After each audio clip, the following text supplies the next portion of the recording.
What's up, guys? Megan here with WeRempowerment, and today I wanted to talk about 3 steps to manifesting money in abundance.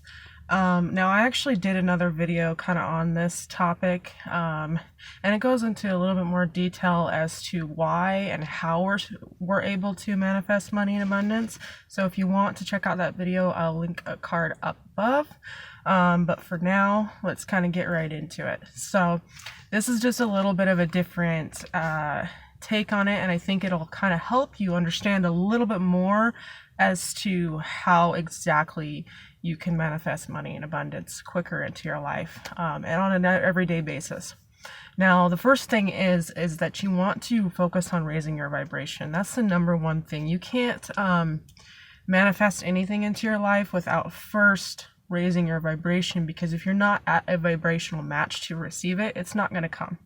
So there's different ways that you can raise your vibration. And what is raising our vibration? I mean, if you've been on this journey for a while, you probably know what raising your vibration is. But if you're really angry at somebody, you're going to naturally be in a lower vibration.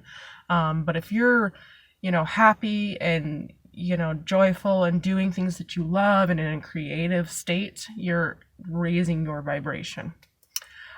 So different ways that we can do this is, number one, stay present. When we stay present, and we're not in the past and the future, we really are able to raise our vibration almost naturally, like you don't even have to try. So if you're able to stay present, and really it's easier than you think, it's just the ego thinks it's difficult, but it's really not. So if you're able to stay present, that's going to raise your vibration. Being creative, doing something that you really, really enjoy, whether that be make videos, photography. I like to get like a coloring book even, and just, color and observe my thoughts and listen to music, because music also is a good way to raise your vibration. There are some music that I don't really recommend. Like if you're listening to hardcore metal, you're not really going to raise your vibration when you're listening to lower vibrational music. Crystals naturally have a higher frequency, so wearing crystals, keeping crystals around the house, plants. If you keep a lot of plants around the house, that's also going to help raise your vibration. Getting out in nature, looking at the trees, just kind of becoming one with everything that is, which really is what this journey is about. When we raise our vibration, we're naturally in a position to receive, right? So the next part is that once we start to feel really, really good, is to ask the universe for what we want. How much money are we trying to manifest? Do you want to constantly be manifesting money? Like I tell myself, universe, thank you for constantly bringing money in abundance into my life. I am very grateful, or something to that effect. And I am always taken care of by the universe. It always brings me what I need when I need it. And so because of that, I really don't have to worry as much as I used to. I know I used to be in like a really, really tough spot, and I'm a lot better off now than I was a few years ago, just because I have raised my vibration, and been able to understand that money, just like me, is energy. And if I'm aligned with that particular energy, I'm going to constantly be manifesting.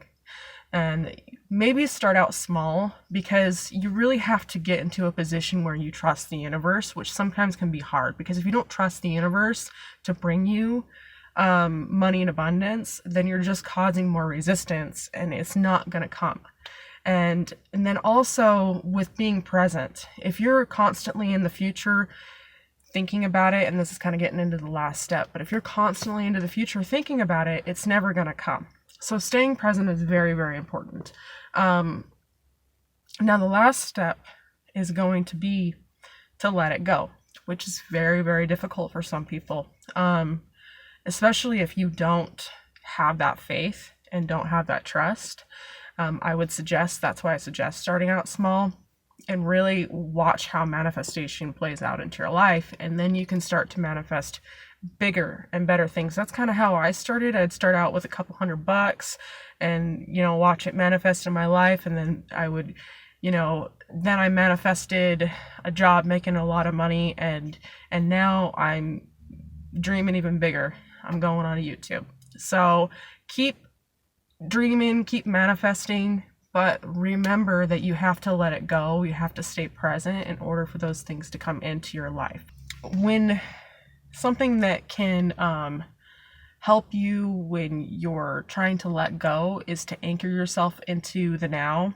Eckhart Tolle talks about this a lot. If you just bring your attention and your awareness into your body, I really like the body, or you can bring it onto your breath. So every time you take a deep breath, just focus on your breathing, just consciously breathe, or consciously, actively bring your awareness back into your hands. This is really hard to do unless you've been meditating for a little while. So also I would suggest, starting to meditate. You can still do it, but it's just harder when you're so identified with your mind to go into the body. So that's one thing that can kind of anchor you into the now and allow for your manifestations to come a lot faster.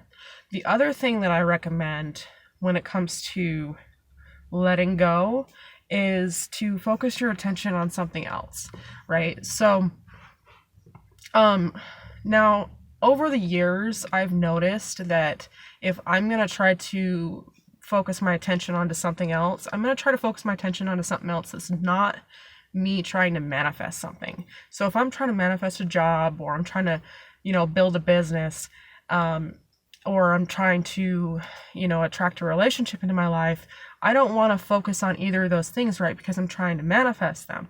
I want to focus on something creative that doesn't really have a lot of thought process behind it, and doesn't really, isn't something that I'm trying to manifest. So if you're trying to manifest a relationship, but you're all focused on just your business and you're stressing out, you're not really in a vibrational match to attract those things into your life. So yes, you want to still focus on the now and what you're doing with your business, and you still want to do those things. You just don't want to focus so much and stress over it so much. So carve out a little bit of time to be creative. So painting, photography, something that you're not trying to make a job out of. I really, really, really highly recommend doing that. Even if it's just you carve out like an hour out of your day to do those things. Because people say, you're not going to be successful if you don't, put your nose to the grind and, really try to get your business up and running. But at the same time, if you're trying to manifest it, you need to let go of the outcome. And the best way to do that I've found is to be creative and take a little bit of time for yourself to just raise your vibration. If that's journaling, whatever it may be. So those are the 3 steps that I have. Raise your vibration, ask the universe for it, and thank the universe that it's already came into your life, because we need to be as if, and then let go of the outcome. Okay. If you guys like this content, please hit subscribe and let me know I'm thinking about doing a series on manifestation. So if you liked it, let me know in the comments down below that you want some more of this content, and I will try to make a series on money and abundance. And that's all I have for today, guys. One love. Peace.